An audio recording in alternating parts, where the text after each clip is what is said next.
We should take a bet whether or not Silk Song comes out, like what year Silk Song comes out in. Gosh.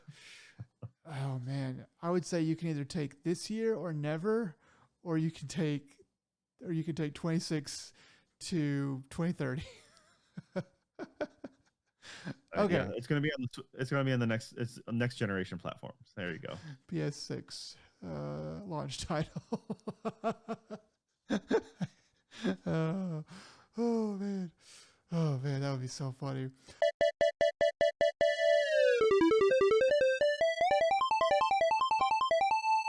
Hello and welcome to another Dead Pixel. We're a podcast about video games, anime, entertainment, life, a little bit everything in between. I'm your host as always, Joe, and with me, the gentleman who's selling a lot of back to school supplies out of his truck. Hey Nick, how you doing? I'm doing pretty good. Yeah, it's weird because like I'm selling these supplies, and you know, if it's like if parents are around, like they don't let kids anywhere near me. But whenever kids aren't around, or whenever parents aren't around, kids are very happy to buy supplies. Um, and and then I can't tell you how many times like cops have come up and been like, "What are you doing here?" And I'm like, "Oh, I'm just leaving." It's always right as I'm leaving. So they always want to look around, and I'm like, "Sure," and they do, and they're just like, you know, it's weird. I don't know. You can't make a buck in this country anymore. You just I can't do. figured you're just hunting down some soccer moms and being like, I got that Stanley Cup you've been looking for. Or I got those colored crayons here. You want your best for your kid, right? Yeah. So I just figured you're working that angle. But all right, you do you, man. No, I can't. I haven't had a chance to. I haven't had a chance to sell anything to any soccer moms. But yeah, how are you, Joe? Doing all right, doing all right. Yeah, we. So I took my kids to a ball game, and they both unanimously were like, we do not like this mascot. This mascot is creepy. Yeah. And it's just funny because my kids were like, especially my youngest was hyper alert, like looking at the ball game and just being like, there it is, second floor behind us. it's following us. And I'm like, it's far away, you don't have to worry about it. It's just like it's just funny because they both thought it was like, the youngest also doesn't like Chuck E. Cheese. The eldest didn't have a problem with Chuck E. Cheese, but you're like, when Chuck E's on the dance floor, my youngest is like, no, I'm gonna hide behind some arcade machines. Get me far away from that creeper. What I should do is I should maybe in the next year or so introduce them to Five Nights at Freddy's and let them have their first Twitch debut, right? Just watch them just go. Just lose their minds. I'm sure they'll be so scared. That's It'll be funny. something like Clockwork Orange. Just duct tape them to the chair. Uh, Whoa! In Minecraft. uh, Not for real. Wow, this podcast just really started what out. not to do as a parent? All right, Say what? it's fun. It's fun to talk about. Do not execute on those plans. No, no. These I mean, podcasts are admissible in court. if it's compared to what my mother used to beat me with, I'm a saint. Jeez. So yeah, Ooh, okay. it's only funny because it's true. All right. All right. All right. I might have to bleep Now you're that. feeling better about yourself. Okay. Oh Well, man. Yeah. so what you been playing, Nick? So I'm 39 hours into Death Stranding 2. Um, Children. All right. and it's just like it's a really good game.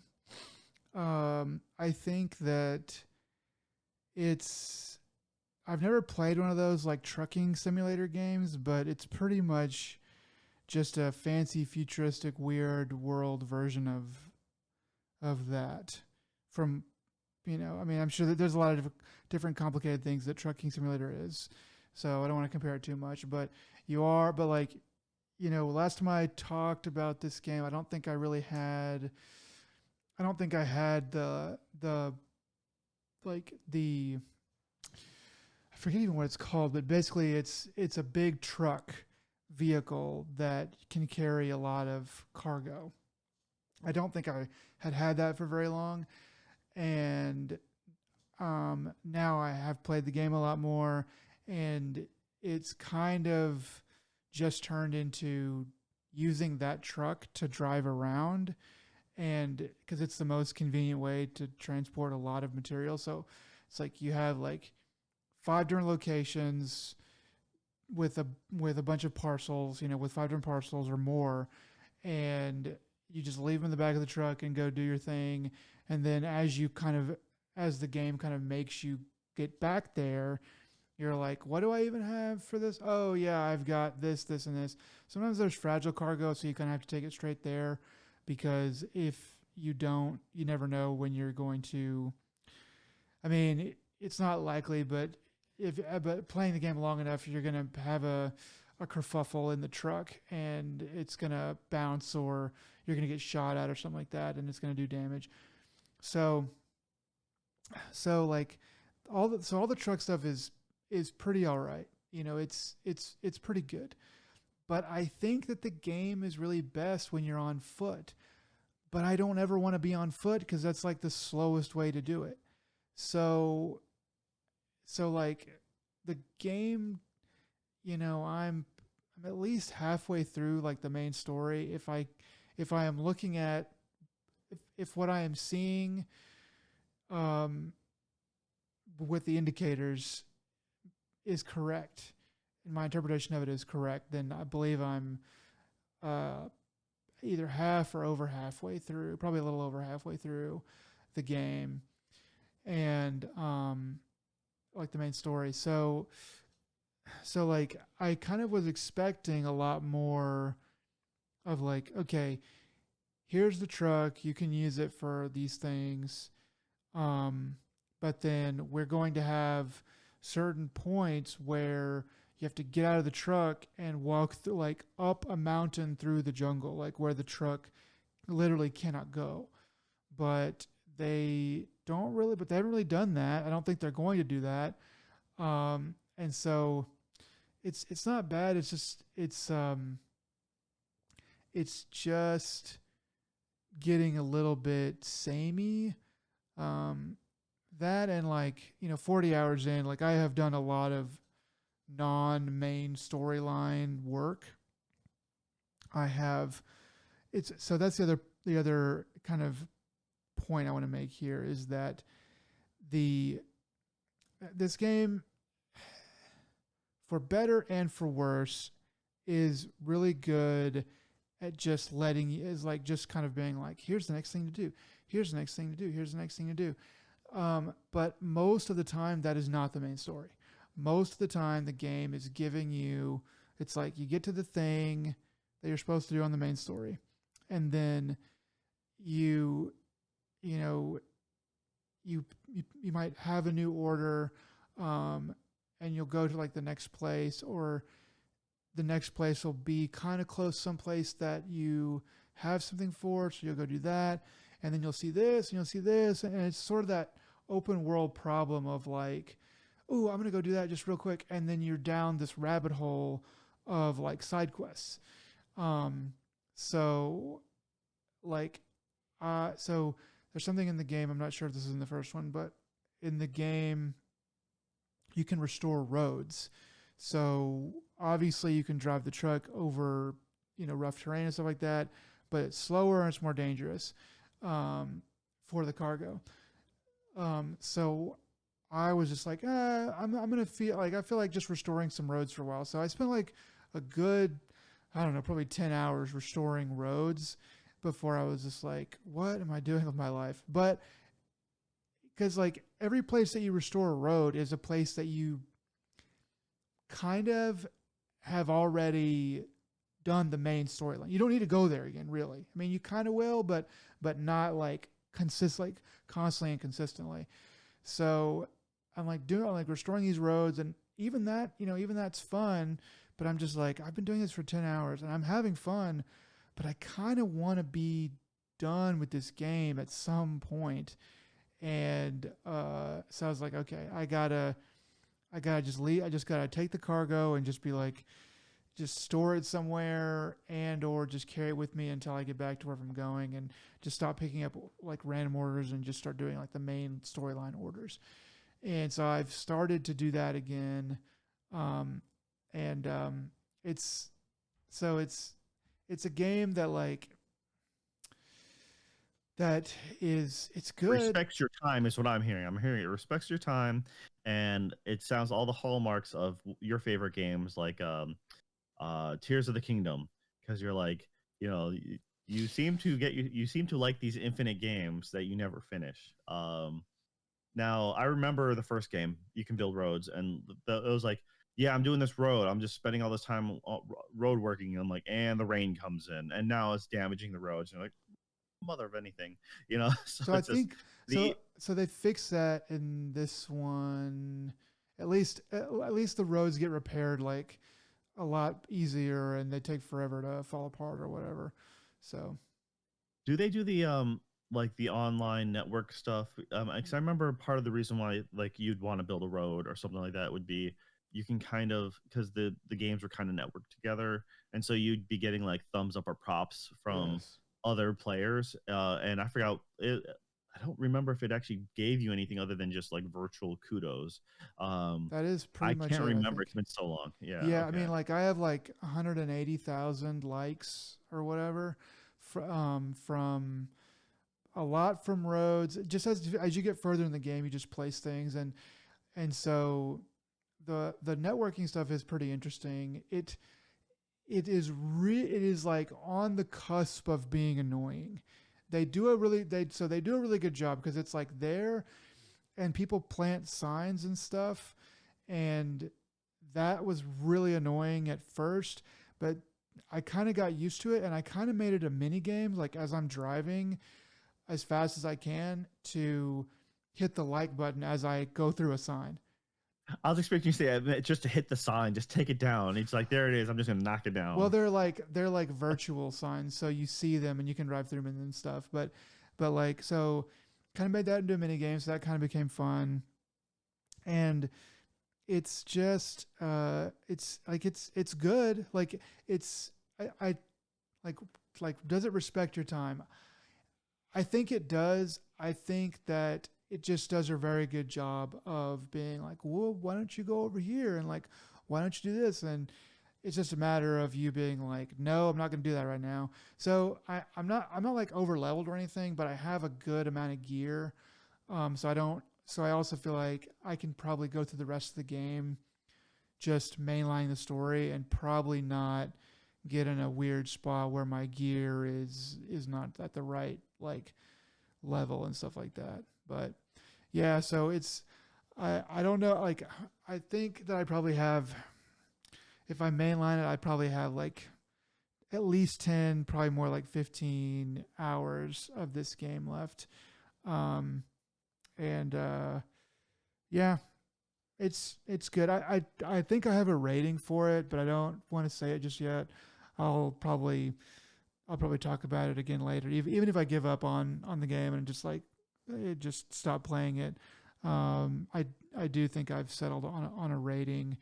It's kind of weird to say, but like unless it just wows me with some crazy cool boss fights or some other stuff with the story, then I'm pretty sure that I know what the real rating is going to be. But yeah, so um, I mean, yeah, it's it's a great game. It's a really, or at least a very very good game. Um, it's just weird. So yeah, everything to this point just sounds like it's more of the same of the first as far as gameplay goes. I mean, I'm pretty sure it has to be different and better because everyone seems to like it, but I haven't really did any major review deep dives or anything like that, or any major like playthroughs. So I hadn't seen anyone go through it because I was thinking about trying to play it myself. I'm still on the fence though because I played a bit of the first one I mean, and that burned me. And I'm like, I really just don't want to waste my time like essentially, and I feel like I wasted my time with that first game. it seems like the story is more subdued in this one because they don't have to like dump all of the weirdness on you at once. Like I really like playing this game and not really knowing or having to care. Like they don't try to make you care about their weird ass story. It's just like this is the thing, this is what's going on. And I kind of get the sense that the first one was like, hey, here's this chiral stuff, and isn't it cool how the beach works and how the BBs and all this stuff? And that is what I got from a lot of the podcasts, but maybe that was just because it was new. This game is like, this is what it is. Uh, Take the package and go here. This is what this is. Oh, you're at the mother's facility. Oh, you're at like this to be like go get the BB pod, and it doesn't say this is BB pod and this is exactly what it does and exactly how it works. You can go look all that stuff up, but it doesn't cram it down your throat. So the first one didn't really do that too much as well. I Okay. mean, you had so wasn't they didn't do they kind of spursed it out like the events, and you a lot of it was left up to mystery because you're supposed to solve, it's supposed to unveil itself over time as you're playing the game, because you're like, well, what exactly is going on, and you only have fragments of images and you're not really sure what's what, and it's why is Hannibal here, stuff like that. I can't remember his name. That's the actor. uh crud, he's the Casino Royale bad guy. Oh, I forgot. What was he the bad guy in the first one? Yeah. He was the main antagonist, or like portrayed as that for a while, Gosh, what and is I his can't name? remember. Yeah. Yeah. Anyways, so he's in it, and it's just like, but he's sprinkled throughout. In it's like later on you get more info dumps and more cut scenes. Like the main thing is it wasn't too much, but what was too much for me was like a lot of the written lore. You can read a lot of stuff. There's a lot of text heavy stuff. If you wanted to, you can go through. I'm like, yeah, I'm not going.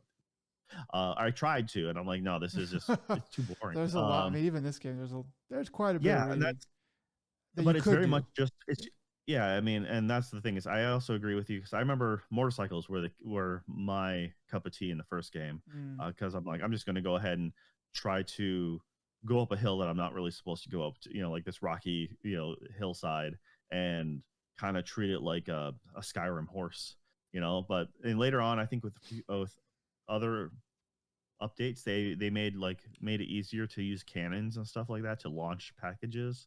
um and Okay. by the time I had stopped playing with it, but the first game was very much, if you wanted to zone out and just do the objectives, just kind of do the things and work your way through it kind of hits that part of your brain, much like a open world collectathon or an Ubisoft Yeah. game or something like that, where you're like, I see markers on the map, I'm just going to go and knock each one out.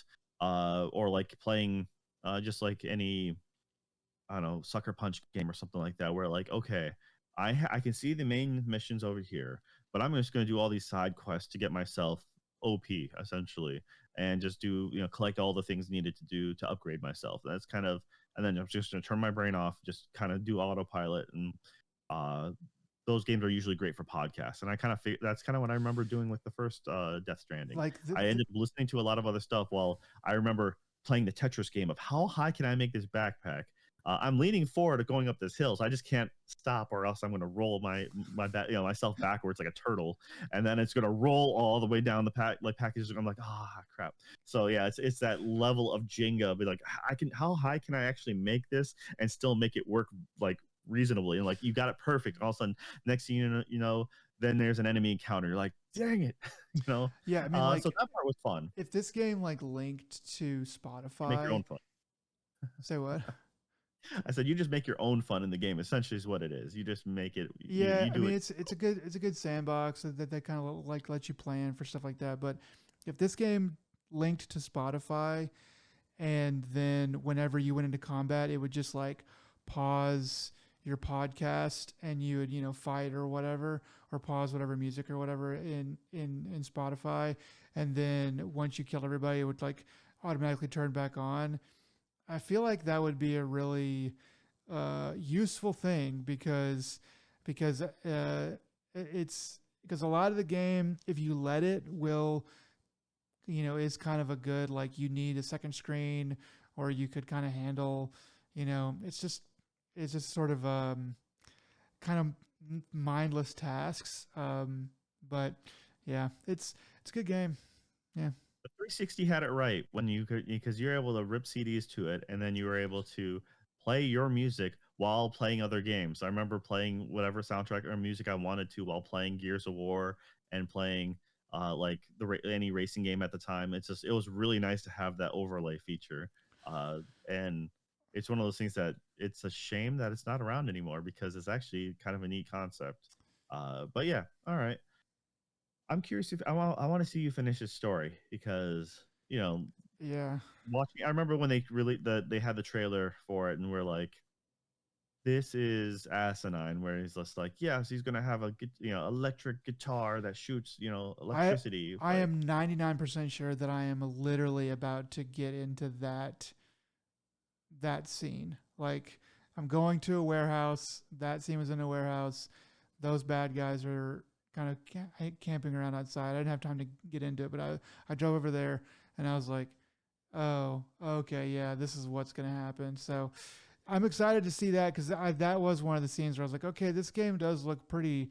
I mean, like, in that scene, I was like, this looks well done, well executed. But yeah. Awful taste, but great execution. Uh, so all right. That's the name of this Well, podcast. yeah. Right. Okay. And let's get to what you've been other media you've been consuming. Normally it's what you've been watching, but now it's what you've been listening to. So what Yes. have you been listening to, Nick? I listened to this audiobook called Murderland: Crime and Bloodlust in the Time of Serial Killers. So I went to Oregon a couple months ago, I guess now, um, and so like I vacation around there and saw a bunch of the parks and stuff like that. And so after I got back, I kind of still had it on the brain, and randomly this book, I think it came out brand new, pretty much right as I came back. Um, and I have this like I don't know, this audio book feed that sends me an email or whatever. I don't even know why I have this. I think it's just an email to click through. But this book, Murderland, was at the top of that email one time, because it sends like a list of like some of the more notable ones to come out like that week. And it was at the top of the list, and I started looking at. I was like, Murderland. I was like, that's a generic title.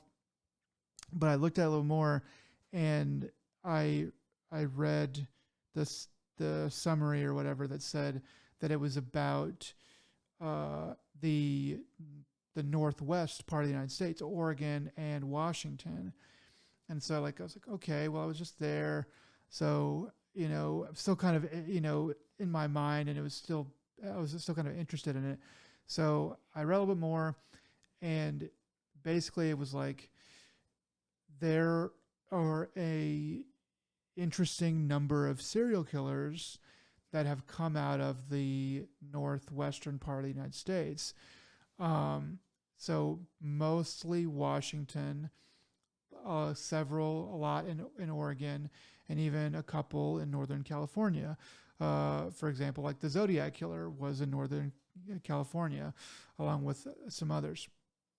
So I'm like, okay, you know what? I'm just gonna get this book. I'm just gonna get this book and see, if it's any good. It's not too long, and so I started listening to it, and um, it actually ended up being one of the better books that I've read in a while. Like, because it's all true crime, um, and it by the end of the book, or even by the middle of the book, I was like, okay, Murderland is actually not really a bad title. It's actually not. I mean, it kind of sounds generic, but it's really not because it actually is a perfect description of what she was trying to convey here.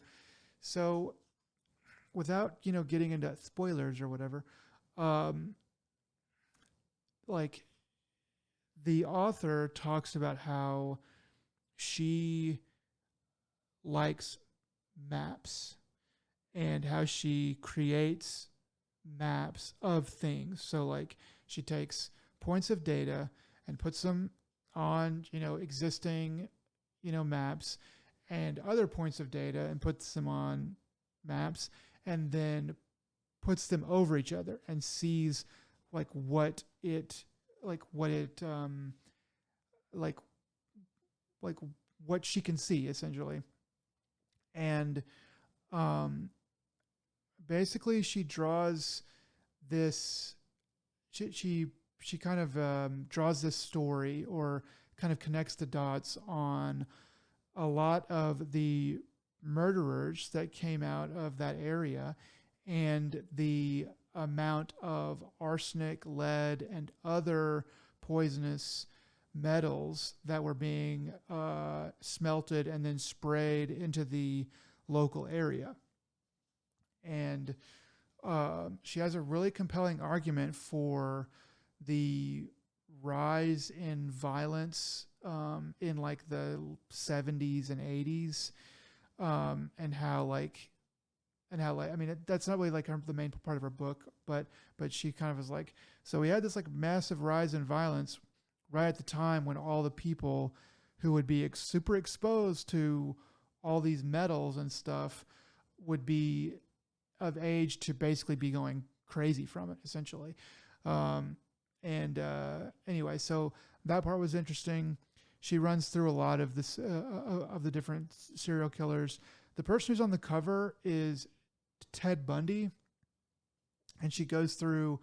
So basically, if there's a main character in this book, it is Ted Bundy. She starts out with him as a child, and she goes through other serial killers too, but she sticks with him the longest, and keeps coming back to him the most, and kind of goes through,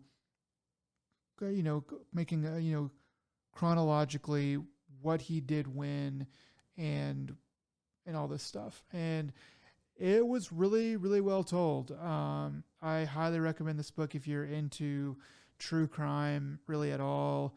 Um, it's it's a really good read, and I forget who did the VO work for it, who did the narration, but they were excellent as well. Um, yeah, man, it was really good book and just a really big surprise, honestly. Well, I just figured the big data just knew that you recently took a trip to Oregon, and they looked up your search history of just how do I get away with serial murders, and then they were like, "Here's a good book for you." I So mean, yeah, like it probably was. I mean, it's it's weird your because like, title of your autobiography is "Blame It on the Metals." You know, yeah, I don't think it was part of any algorithm because it was brand new. It like just came out, and literally like the day before or maybe 2 days before, and there's never been anything else in that newsletter that that would make me think it's like listening on my phone or anything like that. So yeah, weird, but yeah, it was very good. yeah, yeah. All right. Well, let's see. For me, I'm continuing down the terrible rabbit hole of Transformers movies. I'm kind of going in a backwards order though. So I've been starting with the newer ones, working my way back, but I'm not going to go any back further than this. I finally made my way to the Bumblebee movie. So I've already talked about the Transformers one. I've talked about Transformers: The Rise of the Beasts, which they're both all right. I mean, Transformers one was enjoyable, and Transformers Rise of the Beasts was 2023 was okay. Um, and Bumblebee was kind of the saving grace for the franchise in a lot of people's eyes because the Bayformers films kind of just continually tanked, and by like number 5, it was like, psych, Transformers have been here since Merlin. Oh yeah, Merlin's a thing too. Yeah. Oh, So that was the one with the dragon on it and stuff. I've okay. only seen enough of. I've seen a little bit of it, and I've heard enough people talk trash about that one. So I'm like, okay, cool. Um, I mean, I think I think This Bumblebee movie was kind of supposed to be a return to form, or like shrinking, the size of the story down to kind of make it, kind of give it, honestly, that 2007, like the first half of that original 2007 movie was very much like about, Bumblebee and Sam, and then it kind of got bigger and bigger, but it started out, in this kind of like a small sort of scale, and because I saw this a while ago, it's been years, but that seemed like what they were kind of trying to do to me. yeah, and that's exactly what it was. It's supposed to be the origins, so it's essentially a prequel to the Transformers '07, and this was December of 2018 when the Bumblebee movie came out. Uh, you know, John Cena was like the big pull at the time, Yeah, and was that Haley Steinfeld?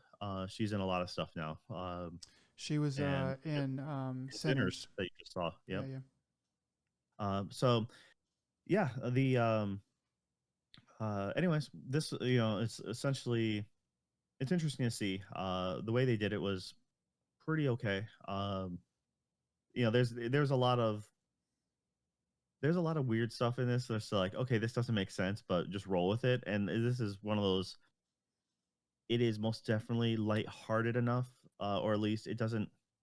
I don't know. It just doesn't take itself as serious as Transformers '07 tried to be, and the further ones as they tried to up the ante, I guess. And mainly the fact that they had a better color scheme, better iconography for the characters, because it was very much a imaging mess for the early Bay films. So this one, uh, well, for those anyone who doesn't know, the quick back of the cover, back of the movie jacket was like, uh, they're losing the war. The Autobots are losing the war on Cybertron, and they're going to regroup on Earth. Bumblebee just happens to be the first person to essentially be sent out. So he's sent out and to hopefully establish a foothold. And then the moment he arrives, the very moment, like not even like 10 minutes in, Starscream shows up, and Hmm. it's just like, wait a minute, wait a minute. If he was supposed to be the vanguard, like, how did Starscream already get there? Find where he was. Oh yeah, and he also scanned a jet. But it's just like, whatever. Eventually, one of the though it had some funny moments. One of my favorites was just the Decepticons make contact with the military, and they're like, "Yeah, we're after a fugitive essentially, so we're hunting this person down, hunting Bumblebee down." And John Cena is just very skeptical. He's like, "Their names are Decepticons." I'm like, "Yeah, that was Yeah, like that's probably the best line." But anyways, it's a they really do they really ham up the fact that it's supposed to be like an '80s film, mm. the time period and everything like that. So they go heavy on the soundtrack, um, and then of course at the very end, Bumblebee transforms from the '80s Bug to, what was it, Camaro, uh, and it's just like, man, if they can scan and change at will at any given time, why would Optimus still be a semi? Like at any given point, like he should most definitely up his firepower. Uh, but no, they don't. I mean, So I'm like, that's I forget what Beast Wars did exactly, but they had to take forms because Earth has too much raw energon, and then I don't know why that, I don't know if they couldn't, or why they couldn't take a different form, because like once they like picked a form, they were like in it for, like the rest of the show or whatever. yeah, you're talking about the old CG one, right? Yeah, yeah, yeah. Yeah, yeah. So which was arguably one of the better series It as is. growing up. Yeah. Looks like It mud looks like, now, but back then, gosh dang it, that was the most and amazing thing I ever saw when I was a kid. but it also had a really solid story. That one was probably like it was actually a really good story on that one. And of course, it's like the heck they did great for marketing because like yeah, all the bad guys they got to be cool dinosaurs. I Mm, mean, yeah, bad guys always get to be the cool stuff. they kind And of my do. neighbor just randomly gave my son um found at a garage sale like a Transformers tank, and I had to actually look this one up. I'm like, okay, so for the Bay, I think it's from the second Bay film, like Brawl the tank, and I think that it actually went by a different name originally. But it's just like gave me it was like is they found it, got it cheap at a garage sale, and it's really intricate, especially considering the Transformers ones toys I gave them. Like they really easy like, to maneuver. I'm like, I'm Mm. looking at this thing's spring loaded and it has like folds upon itself like multiple times. I'm like, what the crap? And so I'm sitting there trying to look up a diagram off the internet, and it's only someone's. It's like it's a really low res scan of the images. So I'm trying to blow this up and it's blurry as all hell. And I'm like, You're I looking. think no, like I'm like I can get it like 90% there, but I'm like the side isn't going flush. It needs to go flush. Why isn't it? And then I'm like, I'm pushing the arms in, and it's folded the right. I think it's the right way. It's in as far as it cannot go in any further. And then I'm like, oh wait. Then after like doing this a couple times, I'm like, okay, wait. If I rotate this 180 and this other part 180, then goes in just that extra millimeter to make it go flush. I'm like, okay, I finally figured this thing out. I'm like, it's ridiculous. At the time, it was I think it was like an $80 toy. So I'm like, man, I of course my kid sees the really cool stuff. I'm like, dude, you are too young and you guys are you're gonna break the crap out of this. And I'm not gonna spend $80 on one of these. If I do spend something higher than $50 on a Transformer, it is going behind a glass case. It's going to be like one of those $150 Optimus, G1 figures or something. I Yeah. want the Lego. I want the Optimus Lego. And then, but it's like I'm like, no, my kid's too young to build the Lego with, so it's me going to be mostly me being like, all right, you gotta click that one in there. No, you gotta just give it to me. Just I'll I'm like I don't have that kind of patience yet. I'm like, okay, you gotta wait a few more years before you can do a Lego kit. Instead, just have fun, you know, break your other cheaper stuff. I mean, no, the Bumblebee movie was an all right film, and it's probably the best one out of the more modern films.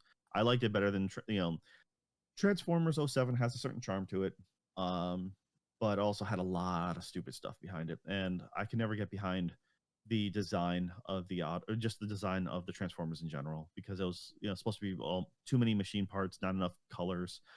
So Bumblebee being really plain and simple, and then to see them have Optimus at the end of the Bumblebee movie. I'm like, dude, you have the right colors here. Why you're retconning? You're Yeah. making this is a prequel. So why did he go from looking good to looking like ass by the time '07 came around? I'm like, you need to stay consistent.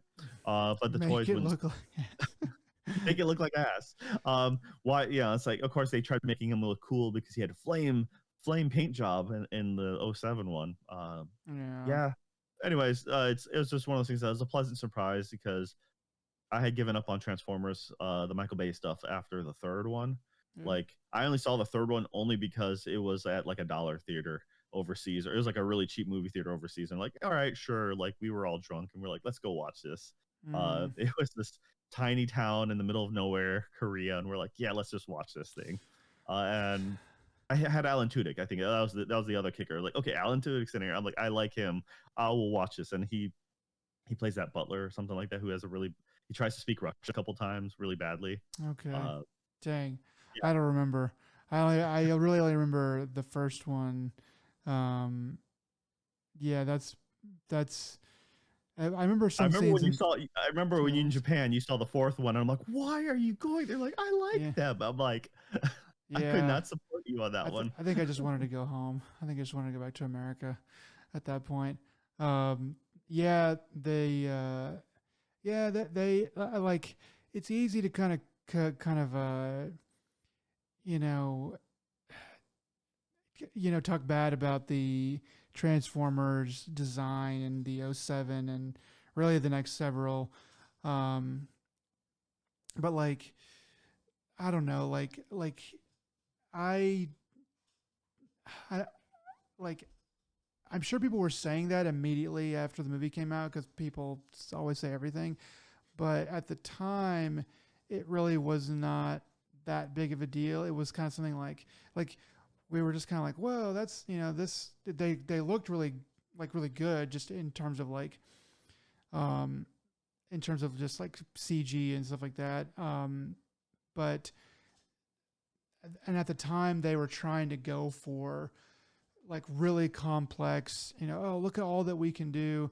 So it was kind of the thing that happens in video games a lot where you have technology, but you don't understand that you still need restraint. And that's what they didn't have back then. It's like, we're just going to like go ham and like, so when you are watching it in 2007, you're like, oh, this is so cool. It takes a couple years for the general population to go, yeah, actually, that we don't really need all that, but we can make it so like intricate and machine movie and stuff like that. It's like, yeah, but it doesn't look good. And it's like, yeah, okay. Yeah. And yeah, My GameStop crew and I, when we all went out to see it, and like the '07, and we're like, what the hell was with that fight scene? Because oh like you yeah, they just were could not upset. make out who was who when they Yeah. started tumbling because there was not enough color. And it was just like we legitimately like, wait, where's Optimus and which one's Megatron at this point?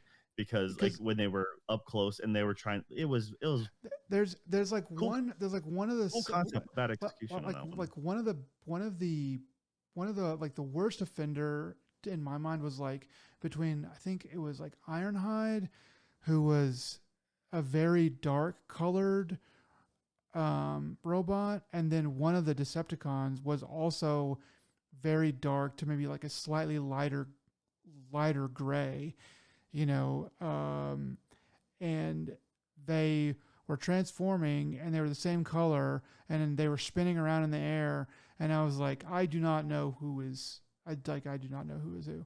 So yeah, it's weird. They really should have put like, it's, you would have thought somebody would have been like, okay, can we just make this one blue and this one red and this one green? Can we like have, I don't know, like have the team, like have the good guys have like a little bit of blue on all of them so you can kind of tell, and the bad guys have like a little bit of like purple or red or something like that, so you can just sort of like, you don't even, not even something you notice, just something that's like there so that your lizard brain can keep track of what's going on. Give them stripes, yeah, Yeah, something. yeah, they should have, But yeah. anyways, it was one of those, yeah. That and the fact that the my crew and I did not care for the casting of, just it was just like we were not like, I remember we all made fun of Megan Fox at the time because they're like, yeah, this is uh the demographic they're going for is a much younger audience than what we were at GameStop. So, Oh but yeah. at the same time, it's very much the demographic that shops at GameStop. So it was just I don't it was know. kind of funny. Casting seemed fine for me. Fine to me. Um, but Well, yeah, I mean, I she remember wasn't I doing a think it lot was of the heavy second. lifting in that movie. I'll say, but when the second one happened, I remember making fun of that one too, being like, wait, this is just a girl. You can't run anywhere without a man grabbing your hand and guiding you, because they're Yeah. like literally, she like, oh, that, and she's pristine white in every scene. Like she had a white outfit in the middle of the desert, in the dirt, and she's just like not at all dirty. Like Is it as the military dude, I don't remember his name, but army man grabs her by the hand and has to run with her across the desert or something like that. I'm like, this is ridiculous. because it was the third one that they switched her out for Because a her and Bay blonde. were talking trash to each other or something. Yeah, They she was had a getting. falling out, and then he did a horror movie with her or something. I forget now, but he employed her later on in time. So they kissed and made up or whatever they do in Hollywood. Um, Yeah. Uh, so yeah. Anyways, it was, and of course, Shia LaBeouf, his career went skyrocketing high. So yeah, I mean, I think whatever Michael Bay touches, it turns to garbage. Except for, I did like Pain and Gain. Pain and Gain was probably the last film of his that I really liked. I never saw Uh, Pain and Gain, but I. it was stupid, but it was a good kind of stupid, and it was done well in that respect. Other than in Bay's early stuff, which was always fun, like um, it was like Bad Boys and stuff like that, and they did he didn't wasn't his first thing like Meatloaf's Bad Out of Hell music video. I don't know. So I'm not. I yeah, didn't go that deep into the lore on Michael Bay. Sorry. like I was like, it's just funny because we happen to know like, oh yeah, the island was all right too, which Oh, The I Island is think that good. was Yeah, I forgot that was Michael Bay movie. um well, they reused one of the car crash, the highway car crash scene for the third Transformers. Okay, Because unfortunately, when the stuntmen or one of the stunt people died in that movie, passed away. so yeah, so they ended up using they recycled the island, just one of the car explosions for that. I remember that being hit the news at the time. But anyways, enough of that. Transformers is yeah, stick with Transformers 1. That's all you need. Just wipe everything out of your mind. Even the original 86 film, just wipe it all gone. No, Purge it all. 86 film is Um gold. uh Anyway, I mean, poor George Orwell. Um to it's he not as bad should. as I Raw mean, Julia. he's honored. He said he wrote a letter from heaven saying he was honored that that was his last film. It's Orson Uh Welles, not George Orwell. You dumb murder I'm f. sorry, Orson Welles. My bad. Yes, yep. You're right. Thank you for correcting me on that one. I appreciate it. Yeah, I mean, George Orson no, no, Welles. George Orson Welles.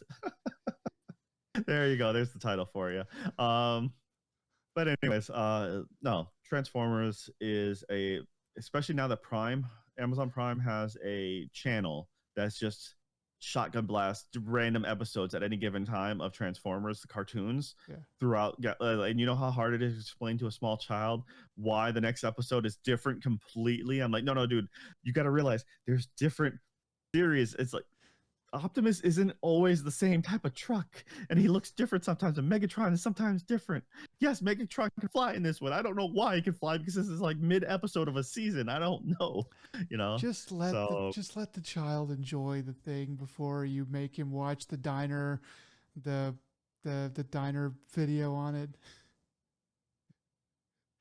well, I just for they ask me a lot of questions and I just don't have the answers. I don't have. Maybe I should set them down with you and you can give them all the deep Transformers lore and explain to them the power of show them the power of the energon and how it's influenced your life into your day to day and why it hangs from your rearview mirror in your truck. I take Um, Energon every day.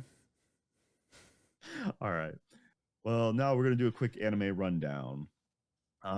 So we got some good, some bad, some weird.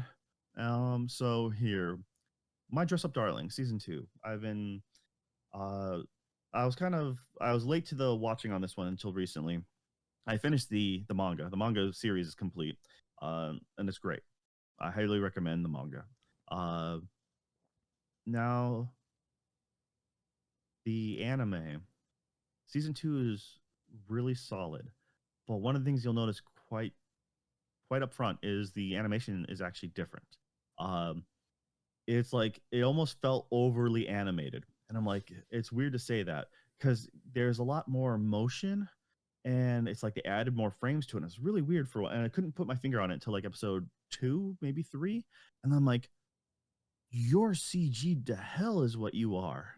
Like Mm, you are. They're using 3D models, and that's what makes it look different. And so they're using that kind of stilted body language at times, but because they're using these 3D models, they can it's not so many key animations as as it would be in a traditional style.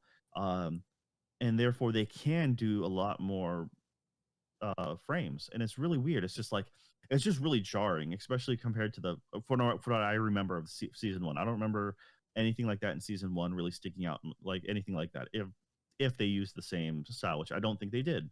And it's been a handful of years since the first season, so I'm like, it was a choice that they made. And after a handful of episodes, I'm like, you know what, I'm okay with it. It's maybe it looks a little off at times, but is not as bad as a lot of the other CG that you see for when they animate people. And it's not nowhere near as bad as like the idol stuff or anything like that. okay. Only at times, only at certain times does it kind of look a little weird because you can tell it's like that weird modeling. But as a whole, they actually do use it very well, I think. And certain scenes, it's like it's funny, or like at one point, Gojo like hunches over and like scuttles away, like back facing, like he kind of embarrassingly kind of skedaddles. And it looks weird, but at the same time, it's funny and it's entertaining.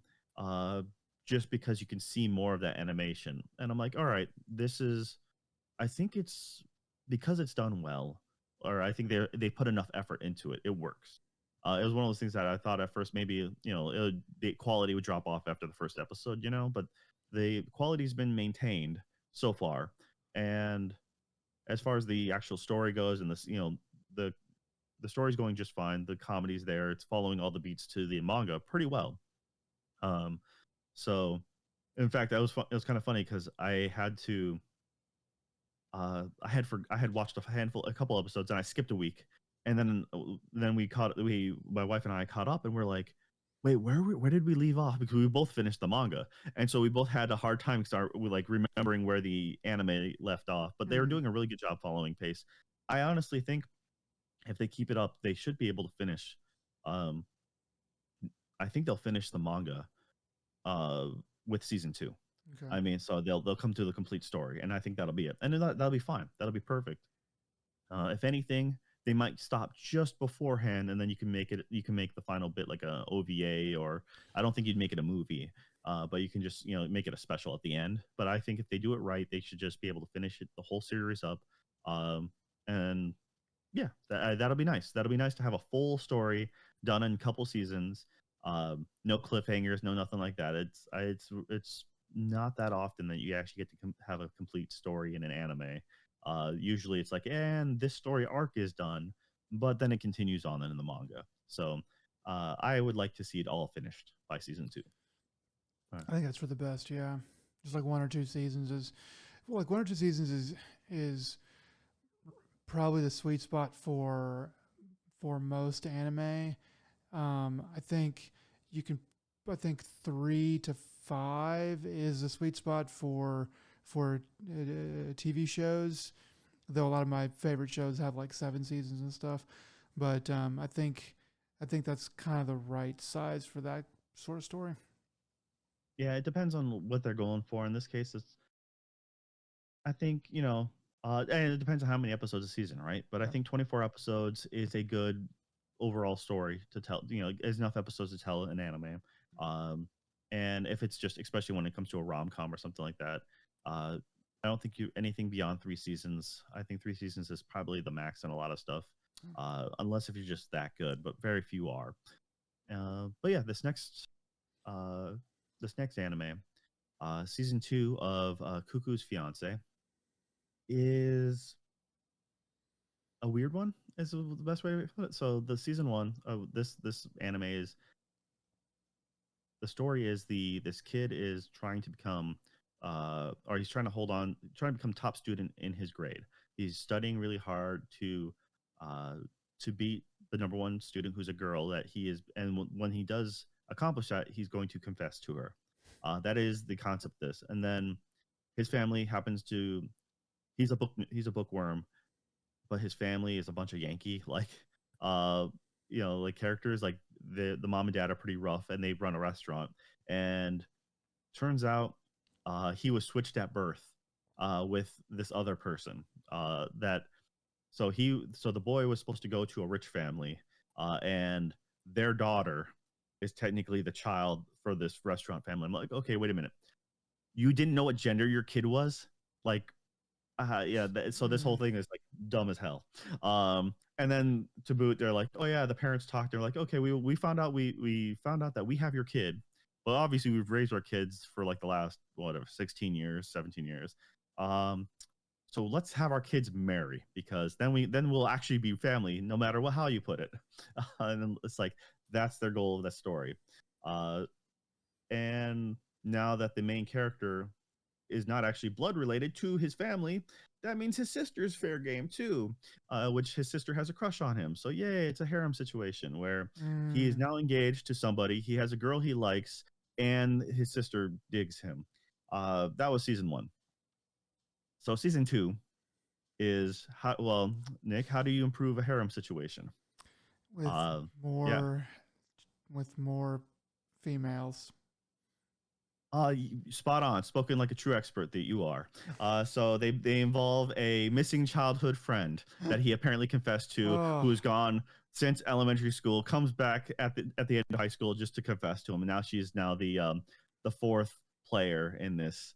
Yeah, it's that's. always a childhood friend. So I guess she's gonna be the real one. That's gonna be the real one that he ends up with as a childhood friend. I hope not, but who knows? These things rarely ever end with a satisfying answer. Um, though any of this is still probably better than Rent a Girlfriend season 4. Okay. So Probably. I don't know. I haven't watched it since season 2. well, give it two Uh, more seasons. It might get it might get worse. Um, yeah. well, Okay. I mean, I know your next event would be like, well, in order to prove the situation anymore, you have to have the slave, right? Because that's Nick's always go to, and the bunny girl.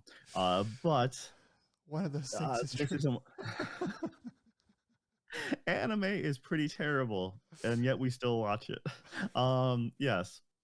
So, anyways, this is more of season 1, uh, for better or worse. Honestly, it's not as bad as, uh, like I said, it's not as bad as other stuff.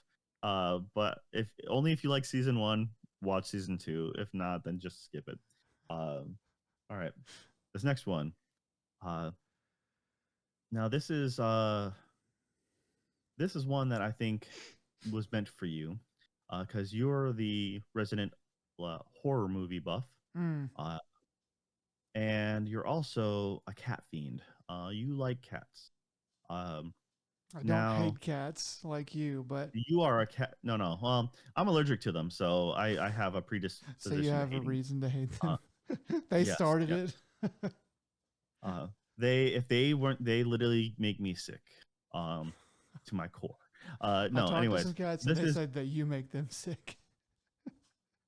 Uh, yes, but that's only because the arsenic. And but no, I would never do anything to animals like that. No, That's no, no.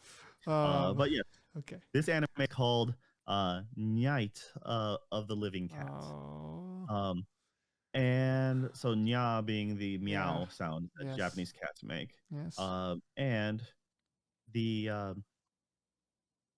this is kind of entertaining in a really, this is like the right kind of stupid kind of way, Mm, because they play it straight. mm, It is very much a spoof of zombie films, and it's a virus that cats make contact with your skin and turn you into a cat, mm-hmm. straight up. And Okay. it is like the characters, the dialogue. This is being dubbed, and the dubbing is pretty great on the word choices they're using.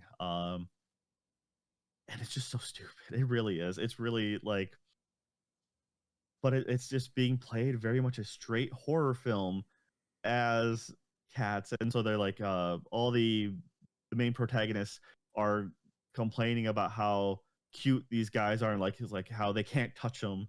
And just, I don't know, it's so stupid. At one point they have to escape, and one of the guys gets essentially like a gardening backpack of water and a hose, and then he's just like, he's using it to spray the cats so they get wet. He's like, and he's hating himself for it because he's making the cats sad. So everyone is like immensely in love with cats, but at the same time they have to stay away from the cats. It's so dumb, It's but yeah. it's really, Okay. it's refreshingly different is all I gotta say. And also at the ending of the, like, for episode 1 and ending credits, there's a bunch of like the old movie posters, but with cats on them for like the old zombie films. Yeah. uh yeah, I mean, it's nothing special, but at the same time, it's just one of those, hey, it's different. I applaud you for being different. You're not necessarily good in a lot of ways, but you're not bad. Mm. So, Here's a cold story you tried. yeah. All right. Uh, Now this one is this is also a one of the season's different ones, and it's uh Dekin uh no Mogra, and it goes the Earthbound Mole. Uh, this one's a unique one just because the art style is very, the two main characters are very differently drawn compared to like other characters in the same anime. Mm-hmm. Uh, but some college kids doing a project together, and essentially, uh, the main character gets dumped with all the work, while two of his members who are dating, they're like the alpha male Chad characters or whatever, and they just leave them to do the work. And so it's this other guy and this girl, but they're drawn to make themselves look young or like childish. So they're like rounded, they're more rounded proportions and stuff like that. Um, but they end up seeing this guy get like hit in the head with a blunt object on the street, and trying to help this guy out as he's bleeding out on the ground. And he's like, "Don't worry, I'm fine. Just leave me alone. Trust me, I'm fine." Uh, then they're like, "Don't worry, we'll call the like you're in shock. We're gonna call the ambulance." He's like, "No, don't call the ambulance. I don't have that kind of money." Um, and then it's like they end up calling, and he ends up bolting. So they chase after him. Turns out the guy is more or less the living dead in a way. He's a spirit that hadn't moved on, Mm-hmm. but because he can't move on, he's just kind of uh, a human in limbo, as it were.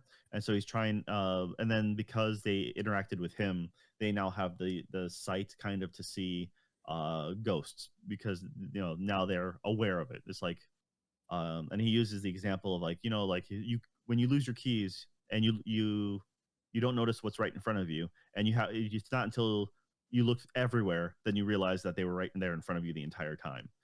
So he kind of uses that analogy. And these kids just kind of get wrapped up into um like these episodes of just kind of quasi detective, not really like just ghost of the episode kind of thing. And man, it's all right. It's nothing. It's one of those. I liked it because it was a new concept, a new angle. It's not a sequel series, um, but it hasn't hooked me yet. I'm only a few episodes into it. I'm like 2 episodes in, and so I'm like, there's not enough here to really warrant a recommendation. Uh, but it was at the same time, if you there's a couple spooky things this season, and this is just kind of spooky. This is very much uh, mild, but at the same time, it's about spirits and stuff. So I'm like, all right, give it a shot. And it's getting dubbed, and that was the other thing. Is just like it makes it an easy background thing to have. Uh, Usually, if it's going through the effort of getting dubbed, you'd hope at least it'd be halfway decent. Mm. But once again, you get stuff, you get other stuff. Like Cuckoo's Fiance that gets dubbed. So you're like, I guess we don't have a choice. Like Yeah. we're all doomed. All right. Though the probably one of the highlights of the season as well, well, other than like My Dress Up Darling, is the Kaiju number 8. So like a month ago, they finally released or dubbed the OVA, which was Kaiju number 8, Hoshina's Day Off, which is one of the so essentially one of the group gets at the end of slight spoilers for season 1. The main core candidates all get dispersed into different groups, but they all have their day. They all have a rare time off. Essentially, is what's happening. And one of the commanders, or the sub commander, uh, he's kind of wandering throughout, and through one thing or another, all the cadets start following him, trying to tail him, trying to figure out what kind of person he is, what's going on, what does he do in his free time, and that's just the little OVA. It's a fun little jaunt, and then it kind of rolls right into like you don't need to watch it to watch season 2, but it's just a fun little thing. And as far as OVA goes, it's nice that it's not just a blatant swimsuit episode or something like that. It's Mm. less like it is just a nice, simple OVA. Season 2, Kaiju number 8 is going solid, and it's the music. I forget how good the music is. Like they have the right Mm. sound design Okay. for these monster films. If you watch the old Godzillas and stuff like that, it's just very much in like builds that. And they actually have a Godzilla like that appears, is very much a lizard, a bipedal lizard monster that very much looks like Godzilla, that they have come in early on, which is funny because they take it out in like one hit.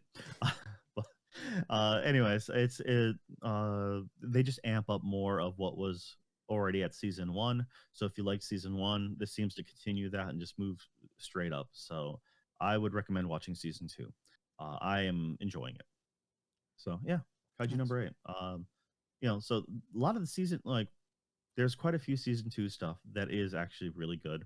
Um, and it's kind of crazy how many, like, yeah, just how many season two stuff is happening right now.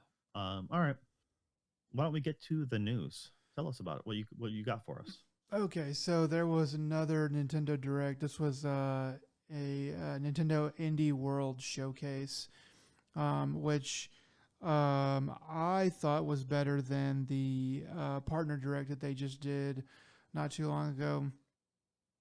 Um, not as long, but they did have more stuff on here that I would actually consider playing. Um, so a lot of the stuff has kind of already been announced, but there's just more information on it now. So just kind of run through some of these, and we'll pick out the ones that we kind of liked more and talk about those maybe a bit more. Um, First one is Mina the Hollower. This is from the makers of Shovel Knight, so it has been talked about before. It looks a little bit more, actiony than Shovel Knight was.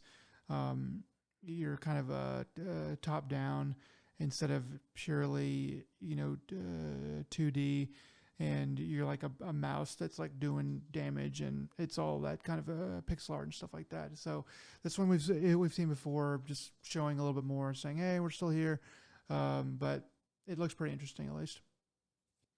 Yeah, I remember liking that one, thinking it was more my speed compared to Shovel Knight. I respected Shovel Knight for what it was, but the spiritual gameplay of the DuckTales game, and I'm like, I never cared about that pogo system. Yeah. But I respect Shovel Knight for changing the landscape and being like the probably one of the games with the biggest reach across so many other genres, and just that character is in so many things. So no, I'm happy to see them move on, and it's one of those that chances are this is going to be pretty solid, and they'll probably support it really well. I just have a lot of faith in that.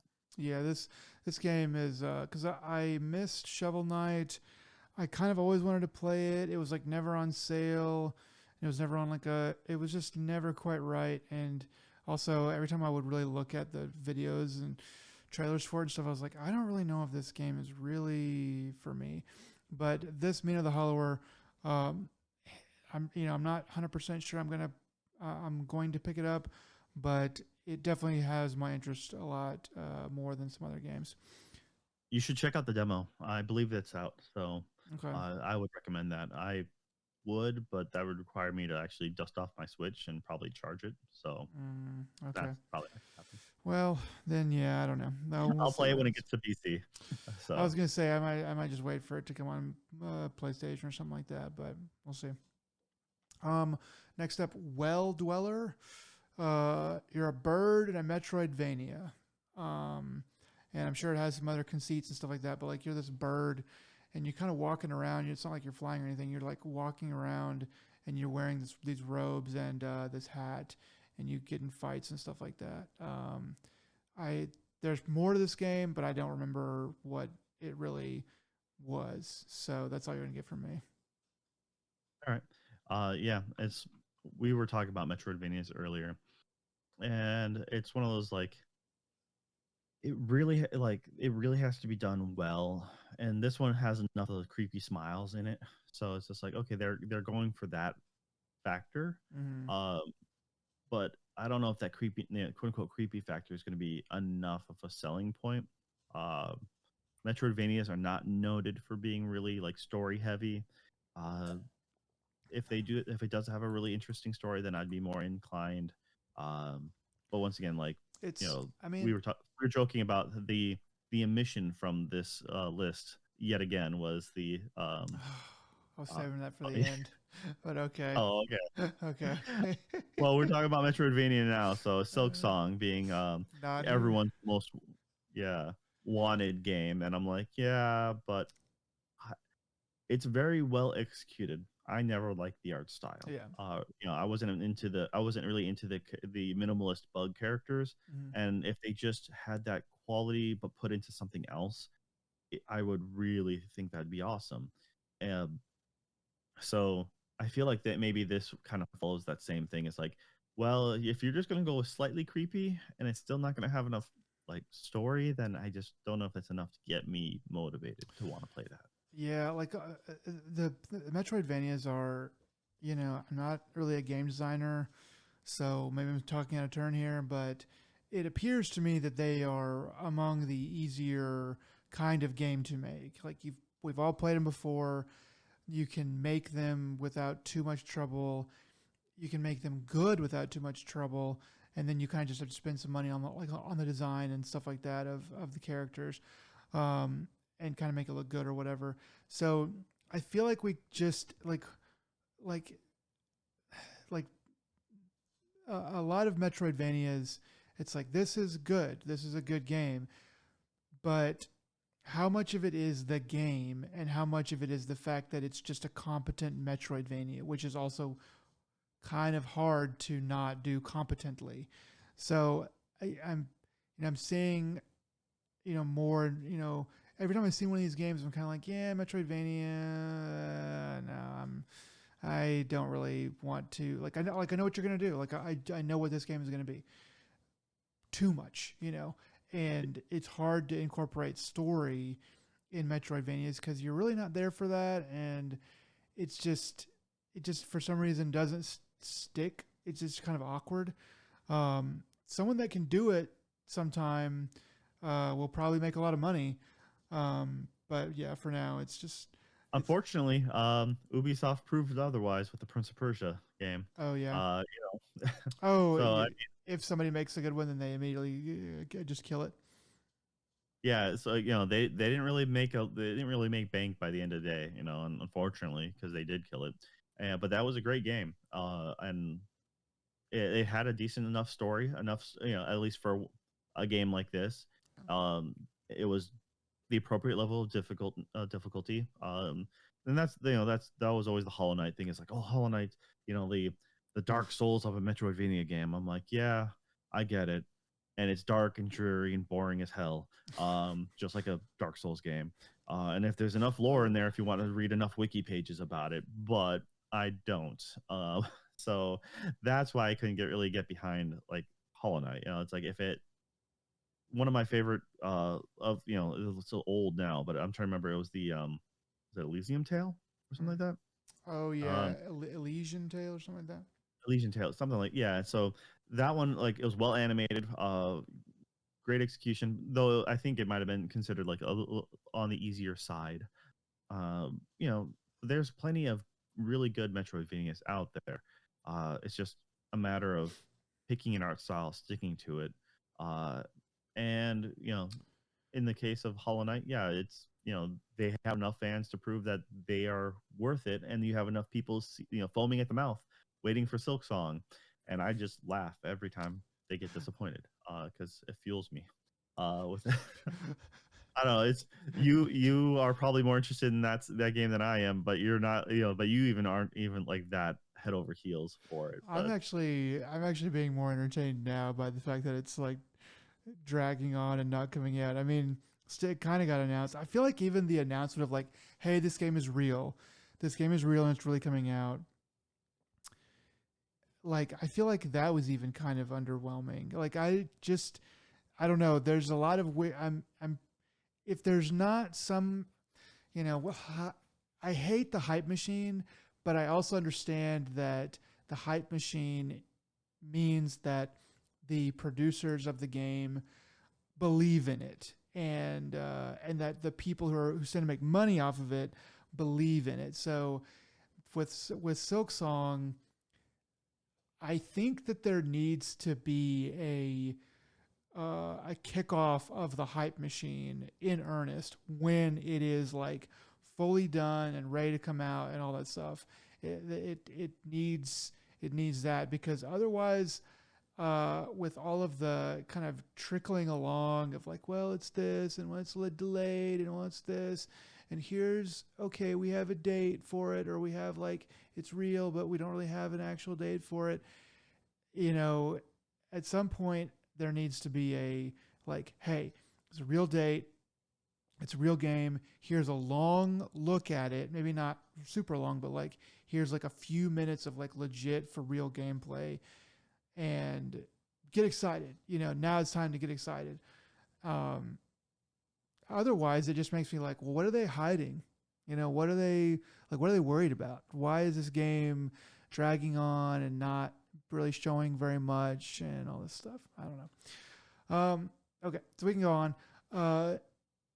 Next up, a game that actually kind of piqued my interest more than maybe most of these others. A game called Neverway. So this is a pixel art uh, game, and it's a life sim RPG. So it kind of seems like a survival game a little bit, but maybe a little bit on the easier side, maybe. But you are in kind of this haunted world, and you chop down trees and build a house and all that stuff. But um, but the art style itself looks good, and it is the right kind of spooky, creepy, and you're also like there's this part where you're a girl and you like reach for this sword, and as you get close to it, like it's sticking straight up out of the ground, so you're reaching for the hilt, and on the hilt, like in the center of the hilt, this like eye opens up, and it's just really well done on that thing. And I was like, okay. And there's some other stuff about that's sort of kind of held out where it's like, okay, you're like staying up at night and things are just not quite right. So anyway, it piqued my interest. Seems like it might not be that difficult of a game and also kind of spooky. So that made me go, okay, maybe this will be cool. Yeah, it's being labeled as like a life sim, like horror action RPG. Mm-hmm. So I mean, it has the right look for it. They are going the cutscenes and stuff look pretty good for what they're trying to get the vibe that they're trying to get across. And I think it's supposed to be it's coming out like all platforms. So there's a Steam listing as well. Um, but it's only still planned for 2026, so it's still a little ways off. Oh dang, that's a ways away. Yeah. Yeah. All right. Next up, hurdling. You herd animals across great distances in this game. It looks like a sweet little game. It looks like it's probably going to be a bit of a tearjerker there toward the end, if I had to guess. But yeah, you this little boy, and you're herding these weird like yak beasts. I think they're some kind of a fictional creature, but there you have like 5 or 6 or 10 or something like that, and you're just trying to make it somewhere. This is another one that I was like, okay, this looks pretty interesting. I want to see more about it, and probably wait for it to come out to see what other people say about it before actually playing any of it. But it looked kind of cool. So if Kojima made this, he'd be like Jeff Herder Bridges, right? Jeff Yeah. Herder Bridges, yeah, Jeff, yeah, exactly, yeah. I hate his name so much in Death It's Stranding. don't I just don't even. Uh, There's a character. There's a character named Tomorrow. God, like what? What? all right. All right. Enough of that. All right. Let's go on to the next Full one. speed ahead. Next up, is this seat taken? That is the name of the game. It's a puzzle game where you organize people and groups by their preferences. Um, it's so yeah. It's kind of a simple Wedding Planner, the game. Okay, Roger that. Honestly, yeah, that's a good point.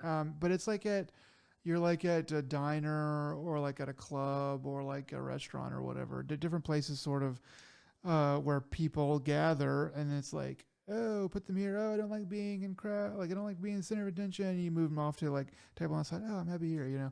I don't love the art style, but it seems like it's very clear, and that's what it needs to be because it's a puzzle game. So yeah, this one didn't really pique my interest, but it doesn't look bad or anything like that. I'm actually okay with this game. Despite it does looking simplistic or the kind of art style.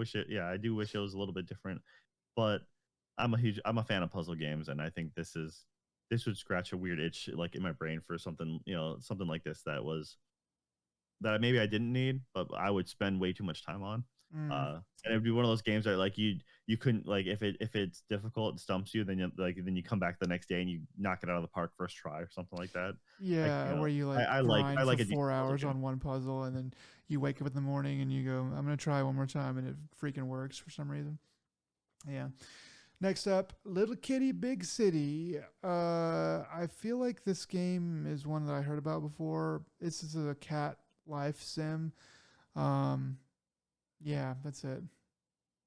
Yeah, I already mentioned you're a big cat fan. Yep, So most cat super definitely. fan right here. Next up, next game is called Content Warning. Um, so you try to film scary things for views. So like you got film some stuff and it's scary, and then you bring it back and you upload it, and then you see how many views you get, and you're trying to hit like certain. You're trying to get certain view counts and get certain number of viewers on your YouTube channel or whatever tube channel, um, to make rent, or there's some goal involved with it. So this has been out for over a year now Oh, okay. on PC. Yeah, it's a Steam game. Of course. And yeah, it's entertaining. I've seen enough clips of it because there's a lot of creepiness and behind it, and watching.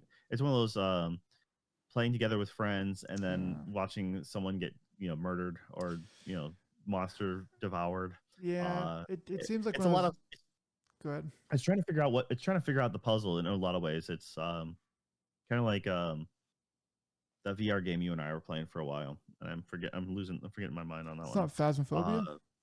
Yeah, Phasmophobia. It's like it's you go into scenarios, you try to figure out what the trick is or like how it works. Mm. Um, certain and then you're trying to very much trying to figure out what the creature is, try to get it on footage and try to make money off of it. So it's Phasmophobia but different. Same but different. So, Yeah. but yeah, now it's making its way to Switch. All right. Yeah, it looks less scary than Phasmophobia. I got to be honest. Um, but yeah. Give some of the stuff a watch. It's entertaining. I found it to be, it's like once again it was I found it. I don't know how popular it is anymore, but Mm. it kind of hit big a while ago, and I remember that's when it got in my radar, and then I completely forgot about it until this, and I'm like, oh yeah, that thing. I remember that now. So Yeah, that was a game. Okay. Next up, Ball X Pit. I think they're just pronouncing this Ball Pit. But it's a brick breaker game. So kind of like gosh, you'll like what's the name of the game? Breakout.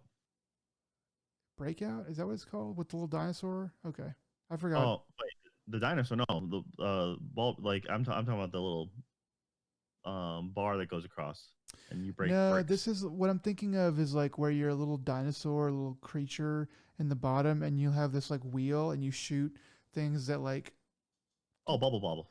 bubble bobble. Yeah, that must be it. Still Bubble sounds. Bobble franchise. Those characters then later it's the when they're stuck in the middle. That's Bubble Blast, I think, or something like that. But yeah, it's Bubble Bobble was the one where it was like a Donkey Kong Yeah. type of platforming game where the two dinosaurs have the launch bubbles and capture enemies. But then the other one I'm trying to remember now that you mention it, but it's Bust a Move. Bust a move. That's the one. That's the freaking one that I'm really thinking of. Okay, yeah. So, thank you for that. So this is kind of this is like 3D. So like whereas that one is like you're looking at it like it's just like flat on the wall like 2D. This one you are going like forward sometimes on a road, and it's that brick grid is like laid out in front of you and you have to like shoot it. So it's kind of a cool little concept. I want to see a little bit more of this game. I probably wouldn't want to play this game a lot, but it might be a fun like just like, oh, I need to like my brain is cooked. I just want to do something kind of like mindless with my fingers. That this game might fit into that. So it looks kind of cool. All right. Next up, Ultimate Sheep Raccoon. This is a racing party game. I saw a little bit of how this game is played. it doesn't really do anything for me. It looks like, I mean, this just, it looks kind of like a, hey, do you have friends? Okay, you can have fun with your friends on this game kind of game. It's a party game. I mean, it's meant to, it's the fun is meant to be had in the silliness and stupidity behind it, you know. So yeah, most definitely it's one of those games. I'm sure you know, certain people with certain groups will have a great time. That's all. Yes, if you have friends, you can have fun. Next up, Glaciered. Um, this is an action adventure game where you are a bird dinosaur thingy. You fly around and you shoot things and fight things and talk to things. It was hard for me to get a real read on this game, but I think action adventure is the correct genre, but it seemed like exploration as well. Yeah, it was kind of weird looking game. Steam has it listed as action, adventure, indie, RPG. So So yeah, yeah, probably some RPG elements sound like it would make some sense in there. I feel like everything's a freaking RPG these days, though, in some way, shape, or form. yeah. I mean, just like everything's a Dark Souls in one way or another. Mhm. So you have a bonfire equivalent, bam, Dark Souls, you know, like Yeah. inspired. But yeah, it's it's like Echo the Dolphin, but on speed, I guess. And all the cutscenes make it look way more fast paced and has more action, beat 'em up scene. It You know, you can does beat 'em up seem with the kind of like flippers. Echo the Dolphin. Yeah, it seems a little bit more like you're. 'Cause, like I didn't get the sense that you were really flying. It seemed more like because you're in like these You're dark areas and it's blue, like you're swimming almost. well, yeah, you're swimming. Isn't that the whole point? I thought you were a bird. No, you're underwater. Okay. You like at least everything looked like you're underwater. I guess Yeah, your penguins are creature. birds. So I don't Yeah, know. I don't know. I was this is toward the end. you look like a Pokemon that's underwater. Okay, but yeah, it's essentially I don't know. It's a different character design to be sure. This one's looking it's currently slated for third quarter on Steam. Okay. Uh, whether that's really comes out then, I don't know. But you can download the demo, Yeah. so at least on Steam. So yeah, I like how much force you put into that statement. You look like a Pokemon that's underwater. it's um exactly what it is, man. It's just like just call it like you uh, see him. Nintendo should sue. I'm saying, just sue away. Um, That's what I plan to yeah. do. Going on with the news. So that's the end of the Indie World Showcase. I actually was way more intrigued by all of this than the longer one. So, I have a feeling that they're gonna do Silk Song for its own thing, but then again, maybe not. It may never come out. Okay. Um, We should take a bet whether or not Silk Song comes out. Like what year Silk Song comes out in. Gosh. Oh man, I would say you can either take this year or never, or you can take 26 to 2030. Okay, Yeah, it's gonna be on it's gonna be on the next generation platforms. There you go. PS6 launch title.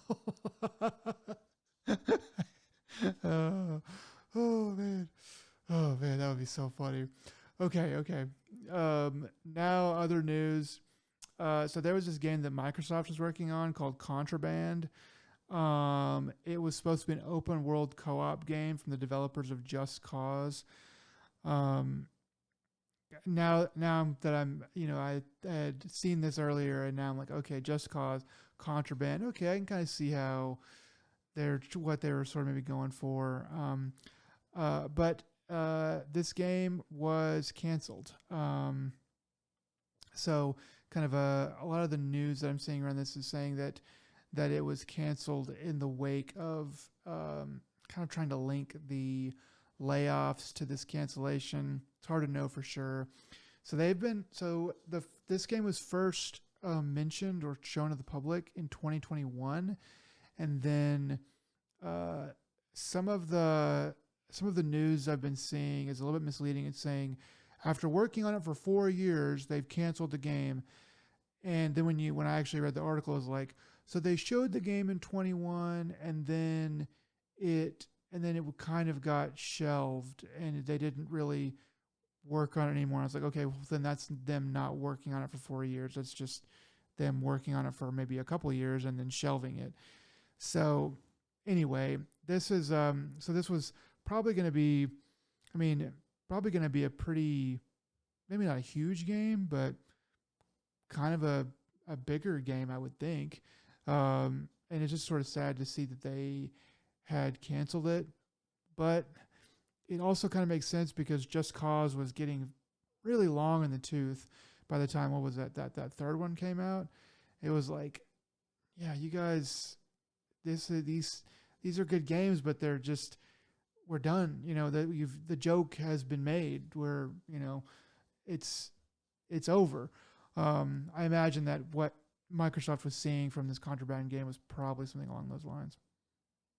Yeah, the best thing that happened out of Just Cause 3 was they had a trailer where they played a different version of Prodigy's Firestarter, and I really liked it because it was a slowed, layback version of Firestarter. So I ended up finding it a roundabout way to find it, and I'm like, I actually really like that version of Firestarter. It's not as good. It's very different from the first one. But yeah, that's about the only thing I got from Just Cause 3. The rest of it, I skipped that game entirely. But no, Avalanche Studios is actually not bad. Yeah, like they do a lot of good things, and but I don't know much about Contraband, and it's not surprising that yet another Xbox title gets shuttered. It's kind of sad that it's such a regular occurrence at this point. Yeah. More news coming from around Microsoft. The Rogue Ally release date has leaked. It's the ROG Ally has already been out. I'm pretty sure you're talking about the ROG Xbox Ally X or something like that. Is this supposed to be a stupid title? What's up, everybody? Oops. Yeah, it's the ROG. It's because it's the ROG Ally. But that's already been out. But it's the Xbox version, so the Xbox Ally X. Retail leak reveals. So this is from IGN. Retail leak reveals ROG, the ROG Xbox Ally handheld release date. Yeah. So, So the, so I mean, yeah. So it's kind of like, is this really even news or whatever? The ROG Ally, ROG Xbox Ally, and Xbox Ally X will both launch on October 16th. And then pre-orders are going to start on August 20th. So it's saying, Dia Labs is the one that's kind of reporting this. They're saying the Xbox Ally is set to cost 599 euros, and the premium Xbox Ally X will cost 899 euros. U.S. prices have not been confirmed yet, but yeah, that's pretty hefty. That's 900 for that Xbox Ally X. So yeah, so that happened. Yeah, it really does come down to how well it works. I don't know, with everything being an Xbox nowadays. Why do you need to get this? It needs to do something really special. I mean, the form factor, I think it looks pretty good as far as just the hand feel, but that's not enough. Like, I would rather, you can buy a cheaper Steam Deck or just the regular ROG Ally, get a case for it, and you're good. You're golden. So I'm curious what Xbox, is actually doing to make this any different. I mean, to me, the move is we at Xbox want everyone on our subscription service. That's ultimately what we really want, because they're going to set it and forget it, and then they're always going to have their games, and they can just play this, and it's whatever. So to me, I don't know where they're coming in, with their profits on this, but and usually you do just break even.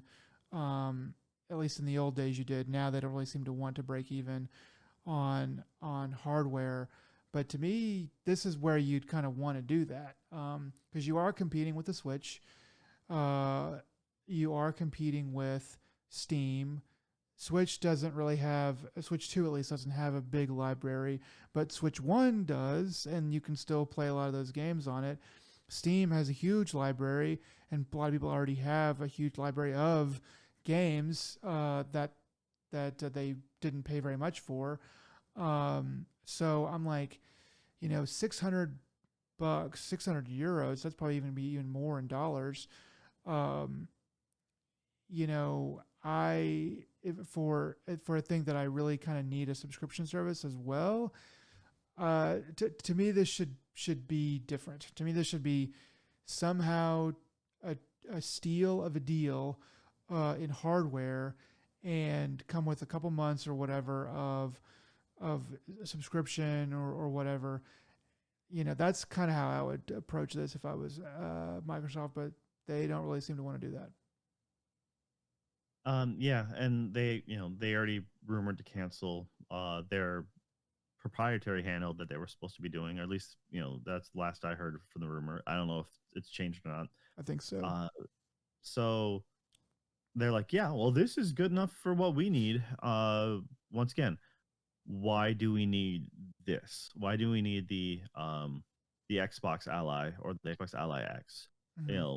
When you have just the regular ROG Ally, like they have a couple models of this previous version. The ROG, Asus has been making this for a while now.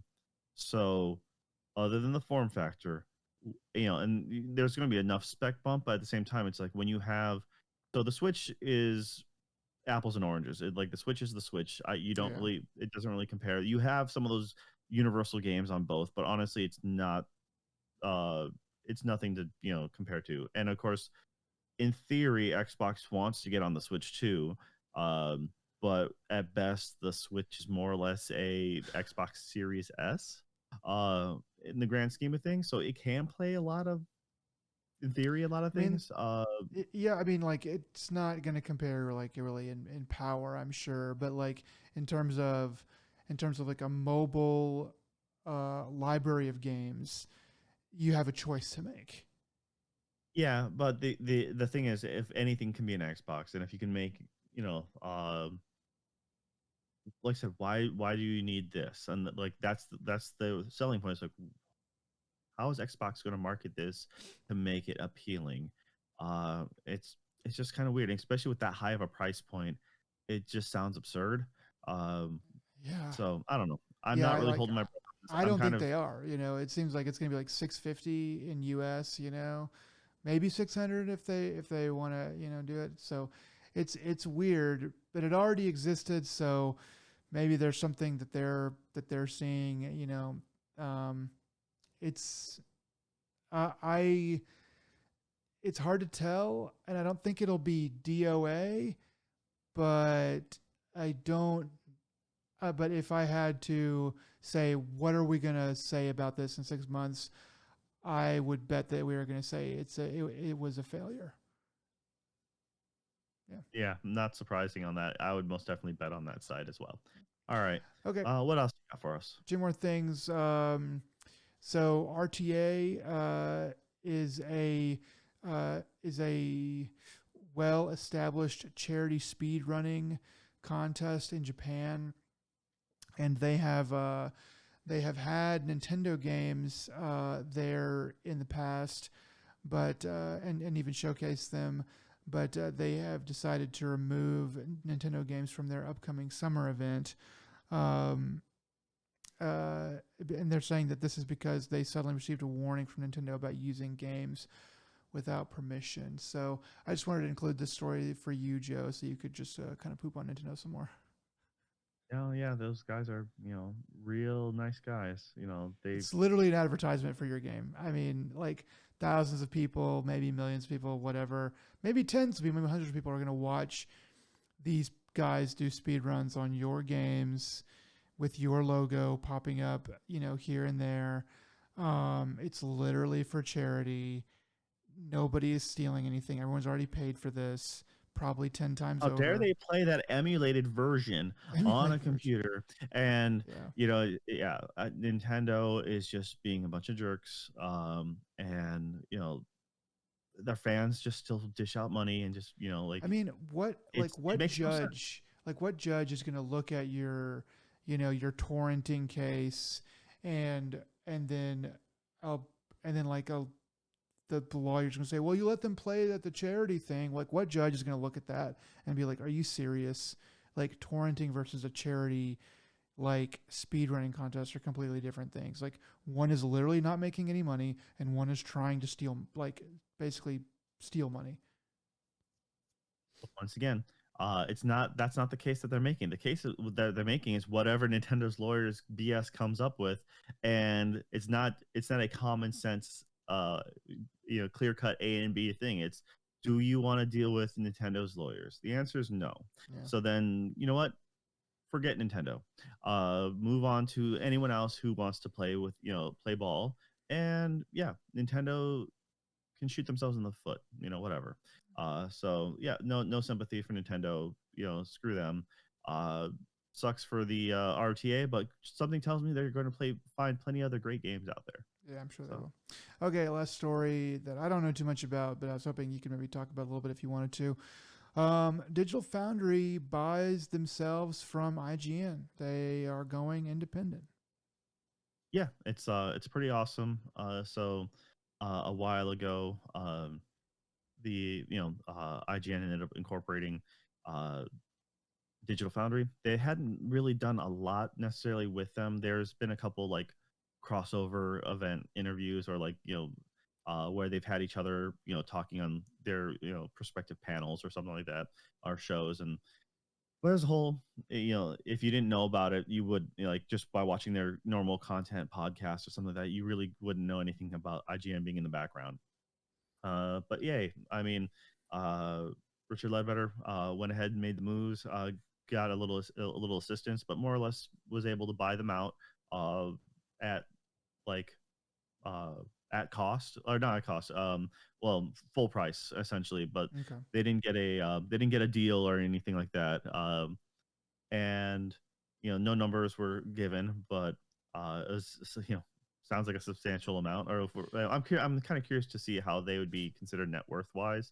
And but they also get the cool part is they get to keep all their old content from Eurogamer from back in the day, Mm. because they weren't, they were partnered kind of with Eurogamer, but essentially Digital Foundry gets to keep all their old articles, videos, images, screenshots, and all that. So they have their whole back catalog that's theirs. And they've been going at it since what, '07, I think it is. So Digital Foundry has really come a long way. And it's really cool to hear about when a team is able to do something like that. Kind of like IO Interactive, getting Hitman for themselves. I think it was Square that owned them at the time or something like that. Yeah. Um, Yeah. and going independent, stuff like this. So it's always awesome to hear about a team being able to do that. Or whenever you hear whether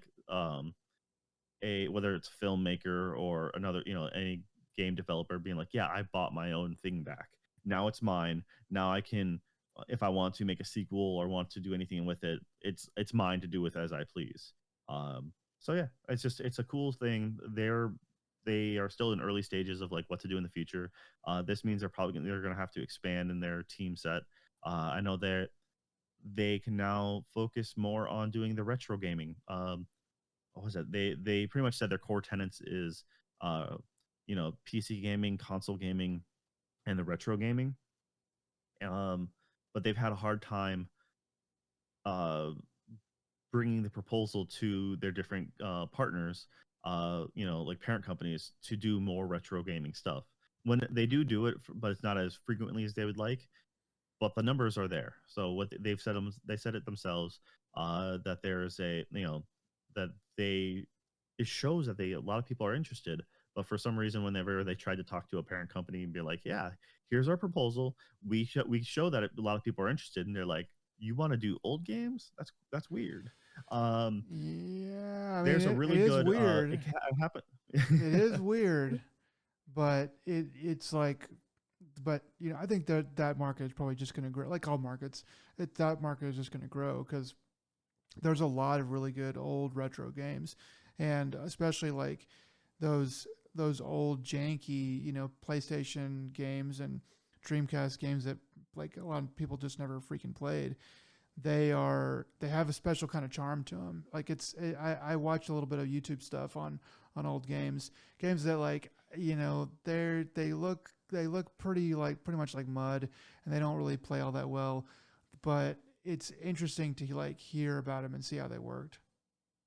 Well, they go the extra mile with their retro stuff. I highly recommend watching a lot of their if you're interested in the retro stuff.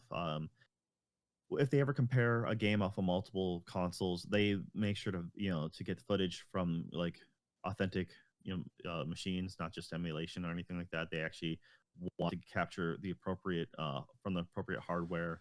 Um, there's uh, it's the length in which they go. Like they even talked about like I think they did a one of the ones I liked was like the launch era of like PlayStation, talking about like the launch games that came out and how much in depth they went into that. But that and they talk about wanting to do expanding on their PC stuff because they only have really one guy to really do a lot of their PC stuff, and there's too many PC games to come out to really go in depth on a lot of stuff. So they're kind of loosely they kind of did a loose call to like, hey, um, kind of reach out to us. So I'm like that was a kind of a dangerous thing. I'm like, you're gonna get inundated with a bunch of random people trying to be like, hey, hire me. I don't know what I'm doing, but this I want to work with you guys. I'm like, there's a difference between people who are good at their field or or fanboying. Like Yeah, I play PC games good. You should like, but that's not the quality. Good luck to them on that. I there's like a it's like maybe a half hour 45 or 40 minute ish video that came out uh, with them announcing them going independent. So highly recommend watching that. It has a lot of good information on there. And once again, good luck to them and congratulations. Is in order for sure. good So luck and congratulations. right. That looks like that's all the news we have. So if you made it to the end, we appreciate it. Thank you very much. And this has been ADP episode 138. Nick, what are some words of wisdom you have for the people out there today? Just make sure that if you're gonna sell school supplies out of your truck or van, that you have plenty of gas, plenty of supplies, and that you've been maintaining your vehicle regularly. Don't go next to the truck with school supplies. Just don't do it, even if he says he has candy. All right, guys. Until next time, this is ADP. Y'all take it easy. Bye.